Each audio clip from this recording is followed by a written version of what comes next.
আসসালামু আলাইকুম, সবাইকে স্বাগতম। প্রিয় শিক্ষার্থী বন্ধুরা, আজকে আমি এই যে আইসিটি বিষয়ের সংখ্যা পদ্ধতির উপর ভিত্তি করে যশোর বোর্ড 2019 সালে যে সৃজনশীল প্রশ্নটি এসেছিল ওই প্রশ্নটির সঠিক সমাধানের চেষ্টা করব। তো সমাধানের জন্য তোমাদের সাথে আছি আমি মোহাম্মদ সিরাজুল ইসলাম, বরিশাল সরকারি model school and college, Barishal. চলো শুরু করা যাক। প্রথমে এই প্রশ্নটা দেখে নিই। এই প্রশ্নে এই যে উপরে কিছু তথ্য আছে, তো আমি এই উদ্দীপক পরে পরে পড়ে এই গ আর ঘ এর উত্তর দিব, কিন্তু ক খ এই দুটো কিন্তু উদ্দীপক ছাড়াই উত্তর দেওয়া যায়। তো ক খ আগে লিখে নিই, তারপরে উদ্দীপকে আসবো। ক নাম্বারে বলেছে বিসিডি কোড কি।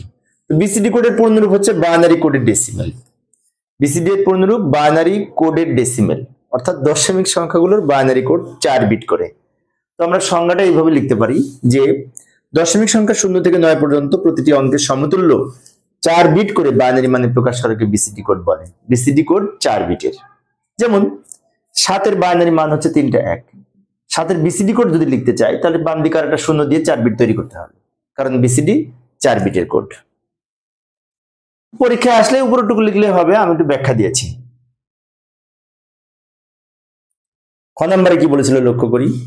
খ নম্বরে ছিল বিশ্বের সকল ভাষাকে কোডভুক্ত করা সম্ভব হয়েছে, ব্যাখ্যা করো। হ্যাঁ, ইউনিকোডের মাধ্যমে বিশ্বের সকল ভাষাকে কোডভুক্ত করা সম্ভব হয়েছে। ইউনিকোডের ব্যাখ্যা লিখতে হবে একটু। এইভাবে লিখতে পারি, ইউনিকোড বিশ্বের সকল ভাষাকে কোডভুক্ত করেছে, ব্যাখ্যা নিম্নরূপ। যেমন বিশ্বের সকল ভাষাকে কম্পিউটারে ব্যবহারযোগ্য করার জন্য যে কোড ব্যবহার করা হয় তাকে ইউনিকোড বলে, এবং ইউনিকোড হচ্ছে 16 বিটের কোড। একটু দ্রুত লিখলাম সময় সেভ করার জন্য। ইউনিকোড 16 বিটের কোড, তাই 2^16 = 65,536টি প্রতীক প্রকাশ করা যায়। 2^16 = 65,536টি প্রতীক প্রকাশ করা যায়। এর মধ্যে সারা বিশ্বে প্রায় সকল ভাষা অন্তর্ভুক্ত করা হয়েছে। এ পর্যন্ত এই যে 39,000 প্রতীক এই ইউনিকোডের মাধ্যমে আনা হয়েছে। এই চীনা ভাষায় রয়েছে প্রায় 21,000 প্রতীক। চীনা ভাষায় কিন্তু অনেক প্রতীক চীনা ভাষায়। তো যাই হোক, এছাড়াও আরো কিছু ব্যাখ্যা লিখবো এখানে, যে চীন, জাপান, কোরিয়ার মতো বাংলাদেশে ইউনিকোডের অন্তর্ভুক্ত হয়েছে, এবং ইউনিকোডের মাধ্যমে বর্তমানে বাংলার ব্যবহার শুরু হয়েছে ইউনিকোডে। যেমন আমরা বিভিন্ন সামাজিক মাধ্যমে যখন কোনো কিছু লিখি বাংলায়, ইমেল সহ আরো যে সমস্ত ওয়েবসাইটে তথ্য লিখি, ওগুলো কিন্তু সব ইউনিকোড। বর্তমানে আধুনিক অপারেটিং সিস্টেমে ইউনিকোডে লেখা যায়, এবং ইমেল, ওয়েবসাইট সহ বিভিন্ন ক্ষেত্রে এই ইউনিকোড ব্যবহার হচ্ছে। তাই বলা যায় ইউনিকোড সকল ভাষাভাষী মানুষের জন্য আশীর্বাদ স্বরূপ। এটুকু লিখতে পারি। আচ্ছা, খ নাম্বার শেষে আবার উদ্দীপকে ফিরে আসবো। উদ্দীপকের এই গণঙে বলেছে উদ্দীপকে উল্লেখিত রোল নম্বর দুটিকে প্রচলিত সংখ্যায় প্রকাশ করো। এখানে দুই ধরনের তথ্য আছে। এই যে এবার উদ্দীপক পড়বো। ঝুমি ও রুমি টেস্ট পরীক্ষায় প্রাপ্ত নম্বর যথাক্রমে 920 এবং 920। এটা দশমিক, এটা অক্টাল, কিন্তু এখানে বসে একটু ভুল আছে। কেন ভুল আছে? বেদ যদি 8 থাকে তাহলে এখানে 9 হতে পারবে না, সর্বোচ্চ 7 পর্যন্ত হতে পারবে। সেজন্য এটা এই ভুলের বিষয়টা পরে আসতেছি, কারণ এটার সাথে সম্পর্কিত ঘনঙের উত্তর। আমি মূলত এইটাকে এখন উত্তর দিব। এই যে তাদের ক্লাস রোল ছিল 37 অক্টাল, 37 আর 3A হেক্সাডেসিমেল। এখন আমাদের বলছে এই রোল নাম্বার দুটিকে প্রচলিত সংখ্যায় প্রকাশ করতে। প্রচলিত সংখ্যা বলতে ডেসিমেল বা দশমিক বোঝায়।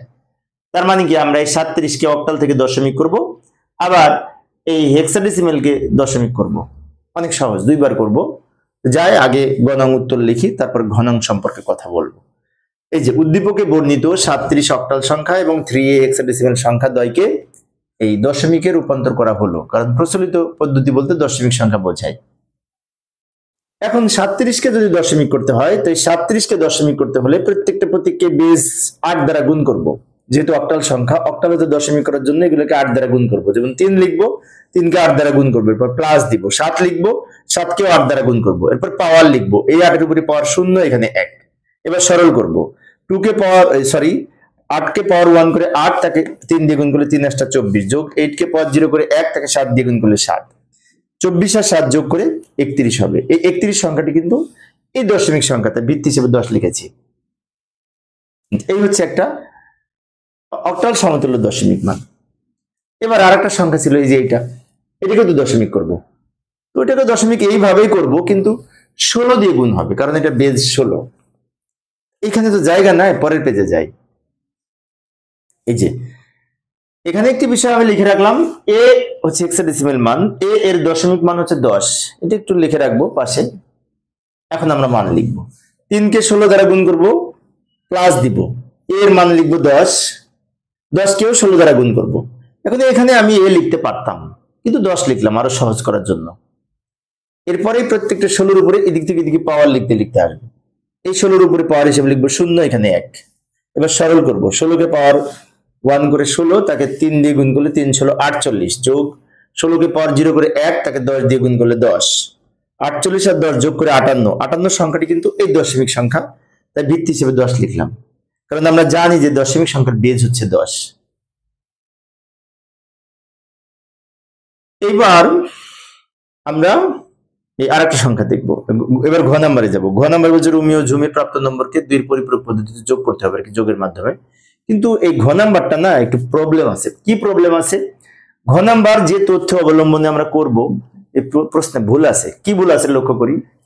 রুমির প্রাপ্ত নম্বর এটা দশমিক সংখ্যা, বেস 10, এটা ঠিক আছে, এই প্রশ্নটা ভুল নাই, কারণ এর মধ্যে 0 থেকে 9 পর্যন্ত যে কোনো সংখ্যা হতে পারে, তার মানে এটা ঠিক আছে। বাট এই সংখ্যাটা লক্ষ্য করি, বেদ যেহেতু 8, মানে কি এটি অক্টাল সংখ্যা, আর অক্টাল সংখ্যার প্রতীক হচ্ছে 0 থেকে 7 পর্যন্ত, তবে 9 সংখ্যাটা কিন্তু অক্টালে নাই। যেহেতু ভিতরে 9 আছে, প্রশ্নটি ভুল। এখন অনেক শিক্ষার্থীর মনে হতে পারে তাহলে এটার উত্তর কি লিখবো না? না, একেবারে এই ধরনের প্রশ্ন যদি আসে তো ভুল, তোমরা টাচ করলেই, প্রশ্ন যদি ভুল থাকে পরীক্ষার হলে ওইটাকে টাচ করলে কিছু লিখলে অন্তত ভুল হলেও সেটা তোমাদের উত্তর না হলেও তাতে তুমি ফুল মার্কস পাবে। এটার জন্য টাচ করলেই তো, টাচ করলে কতটুকু তোমরা করতে পারবে, তোমরা মূলত লিখবে রুমির প্রাপ্ত নম্বর এত, ঝুমির প্রাপ্ত নম্বর এত দশমিক, এবং রুমির প্রাপ্ত নম্বর এত, যেটি অক্টাল। তারপরে আরেকটু ব্যাখ্যা লিখবে। এখানে রুমির প্রাপ্ত নম্বর অক্টালে দেয়া আছে, কিন্তু অক্টাল সংখ্যার প্রতীক হচ্ছে 0 থেকে 7। অক্টাল সংখ্যার প্রতীক হচ্ছে 0 থেকে 7। তো 0 1 2 3 4 5 6 7, যার মধ্যে 9 সংখ্যাটি নাই, তার সংখ্যাটি ভুল আছে। তাই দুটার পার্থক্য নির্ণয় করা সম্ভব না, কারণ তথ্যে ভুল আছে। এটুকু লিখবে, তাহলে তোমরা অঙ্ক না করে ফুল মার্ক পাবে যদি প্রশ্ন আসে। যদি ভুল কম থাকে, তাই না, যদি ভুল থাকে আর কি, তাহলে টাচ করলে কিন্তু ফুল মার্কস পাই। প্রিয় শিক্ষার্থী বন্ধুরা, এই ছিল আজকের আলোচনা। পরের ক্লাসটি দেখার আমন্ত্রণ রইল। খোদা হাফেজ।